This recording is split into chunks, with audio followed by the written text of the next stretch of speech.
aktivis itu tidak pernah mengenal kata mantan. Wah,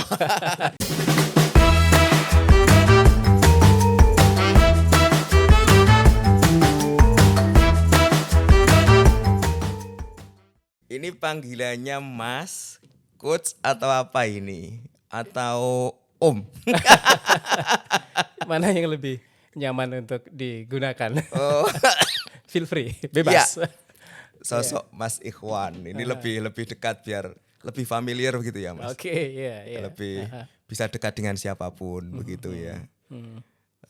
Mas Ikhwan, Mas Ikhwan atau kalau di Bojonegoro itu panggilan akrab seringnya itu Kang, Oke, Kang, Le Ya. atau Cak. Kadang yang agak ketimuran ikut-ikut ala Surabaya itu Cak. Cak, ya. Iya. Tapi ini kali ini Mas Ikhwan luar Oke. biasa, bukan Om ya. Mas Ikhwan, saya melihat sosok Mas Ikhwan ini adalah seseorang aktivis yang punya nalar jurnalis yang sangat kuat sehingga sering menulis kelihatannya.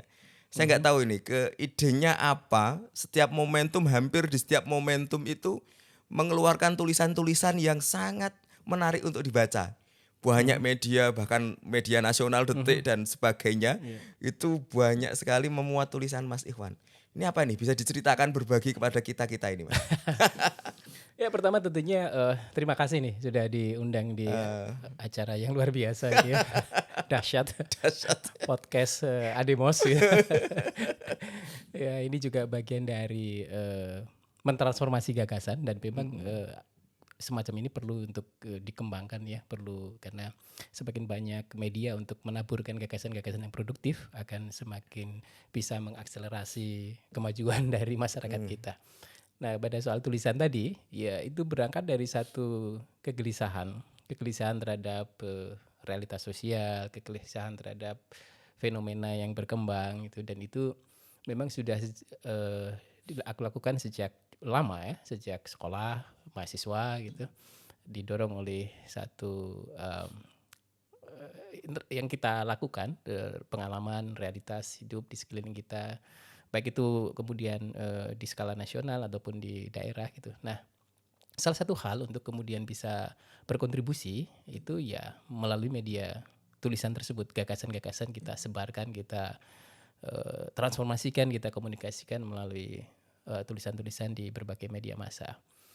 Itu yang pertama. Yang kedua, itu juga terinspirasi dari satu penulis besar yang bangsa ini pernah punya, Pramudia, yang juga dari daerah sekitar sini ya. Iya. Nah, ya kan menurut Pram itu menulis itu adalah bekerja untuk keabadian. Nah, setinggi apapun kepandaiannya ya, secakap apapun, tetapi kalau tidak pernah menulis, tidak pernah kemudian menuangkan gagasan itu dalam satu dokumentasi, maka dia akan hilang di telan sejarah. Gitu. Menulis adalah keabadian. Tapi kalau saya seringnya Mas, itu menulis status. Itu nanti tercapture dalam jejak digital. Ya. Mas Ikhwan ini kelihatannya selain menulis juga punya hobi keluar negeri kelihatannya ini. Ini apakah kalau sebuah perjalanan itu menjadikan inspirasi untuk bahan tulisan atau seperti apa itu Mas?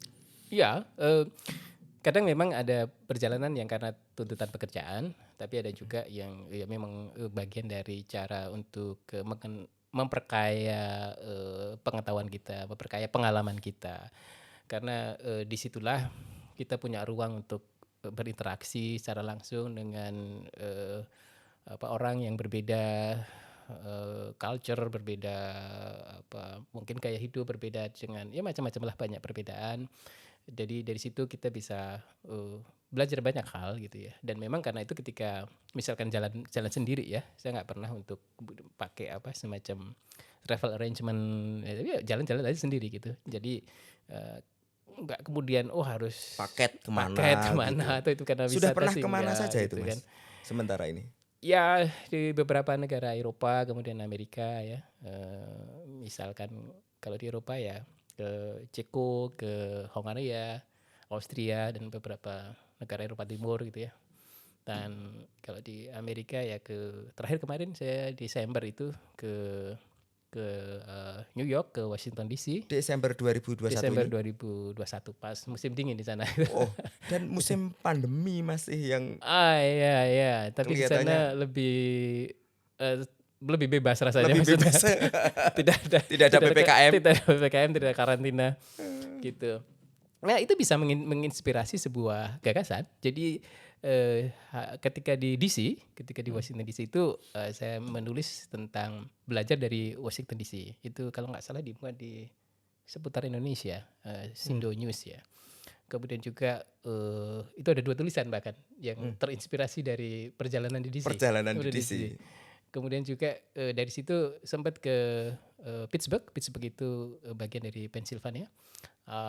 Itu juga ketemu dengan kawan di sana. Itu juga membuahkan tulisan ya tentang itu. Jadi banyak hal lah ya. Bisa dari satu pengalaman perjalanan, bisa kemudian dari realitas yang sedang berkembang atau isu-isu yang sedang berkembang, dan itu menarik dan memang itu memicu kegelisahan sosial yang gitu. Oh, luar biasa ini. Basic aktivis, tetapi yang saya lihat ini Mas Ikhwan ini ternyata juga tidak hanya di jalur aktivis untuk memperjuangkan ide dalam lewat tulisan saja, tetapi Mas Ikhwan ini di dalam ranah profesionalitasnya juga berkesempatan untuk tidak hanya bekerja di dalam bidang profesional. Artinya ternyata ini apa nih menurut Mas Ikhwan? Apakah seorang aktivis itu hanya melakukan suara-suara apa itu kegelisahan, suara-suara kerakyatan dan macam sebagainya, tapi Mas Ikhwan ini juga mampu melakukan hal profesionalisme. Ini apa nih Mas rahasianya ketika bisa akhirnya nggak tahu ini apakah linier satu track atau kok akhirnya memilih juga di bidang profesional begitu. Yang jelas begini, yang pertama aktivis itu tidak pernah mengenal kata mantan. Oh, kayak mantannya siapa gitu ya? Nggak ada itu mantan aktivis gitu ya. Jadi aktivis itu akan terus ada dalam jiwa kita gitu ya, dan dimanapun berada. Yang mungkin membuat beda adalah aktualisasinya. Yang ketika masa mahasiswa, ketika aktif di organisasi tertentu, dan ketika kemudian saat ini misalkan katakanlah berkarir di bidang profesional gitu di satu company misalkan, itu menurut saya sih tidak kemudian jadi mantan aktivisnya, tapi justru disitulah pemikiran, ide dan value yang kita perjuangkan itu kan bisa diterapkan di dalam ranah yang kita geluti sekarang itu, tentu dengan ruang lingkup yang ada ya gitu. Mungkin teman-teman yang biasanya ya kebanyakan kelazimannya dulu aktivis mahasiswa kemudian terjun dalam politik begitu, iya itu mereka bisa kemudian ranah aktualisasinya di situ kan secara langsung dalam lembaga-lembaga politik begitu. Tapi kalau berpolitik dalam konteks luas ya, pemaknaannya kan bagaimana kita sebenarnya punya gagasan, ide, dan kemudian mentransformasikan gagasan itu kepada masyarakat, kepada khalayak gitu, dan mengorganisir supaya gagasan itu bisa terrealisasi ya. Dan gagasan-gagasan itu muaranya tentunya ada pada kemajuan gitu masyarakat gitu, atau hal-hal yang memang kita jadi concern di situ gitu. Betul, karena saya melihat ini Mas, bahwa yang berlatar belakang aktivis itu relatif mereka lebih kepada itu tadi, tidak ke profesional, tetapi kadang sebagian besar lari ke politik begitu. Apakah Mas Ikhwan, gimana cara pandang Mas Ikhwan melihat dunia seputar aktivis? Apakah apa itu namanya aktivis ini harus semuanya ke politik begitu, atau dimanapun kita itu berada kita menjiwai jiwanya aktivis walaupun di profesional? Kalau menurut Mas Ikhwan gimana itu? Iya, menurut saya sih lumrah kalau misalkan aktivis itu ketika kemudian pasca mahasiswa gitu, rata-rata aktivis itu kan ketika mahasiswa ya, ketika berorganisasi di organisasi kemahasiswaan, kemudian pasca itu melanjutkan di lembaga-lembaga politik yang ada, ya itu hal yang lumrah, dan tetapi tidak semua kemudian harus ke sana. kalau ke sana juga cuma rame-rame di sana nggak cukup juga gitu kan. Dan yang berikutnya itu yang juga itu ibaratnya kayak kita berbagi peran, walaupun itu tidak dalam konteks sepekatan berbagi peran ke sana ya, tapi itu kan lebih pada passion kita, lebih pada juga pada peluang yang memang ada di kita gitu kan. Nah, tetapi tidak kemudian harus larinya ke dalam konteks politik. Politik dalam skala kecil di kita bergelut atau berkecimpung di dalam lembaga-lembaga politik yang ada. Meskipun memang kalau kita menginginkan terlibat dalam proses perubahan secara lebih efektif atau secara lebih kita bisa terlibat langsung, ya memang harus di lembaga-lembaga itu. Karena itulah lembaga-lembaga yang punya otoritas untuk mengeluarkan produk-produk politik ya, kebijakan publik yang misalnya ya kebijakan publik yang itu akan mengikat semuanya kan itu. Tetapi juga yang kemudian kita berkiprah di luar itu pun juga punya ruang, walaupun mungkin ruangnya tentu sedikit berbeda dengan teman-teman yang ada di lembaga-lembaga politik, baik itu di eksekutif maupun di legislatif gitu.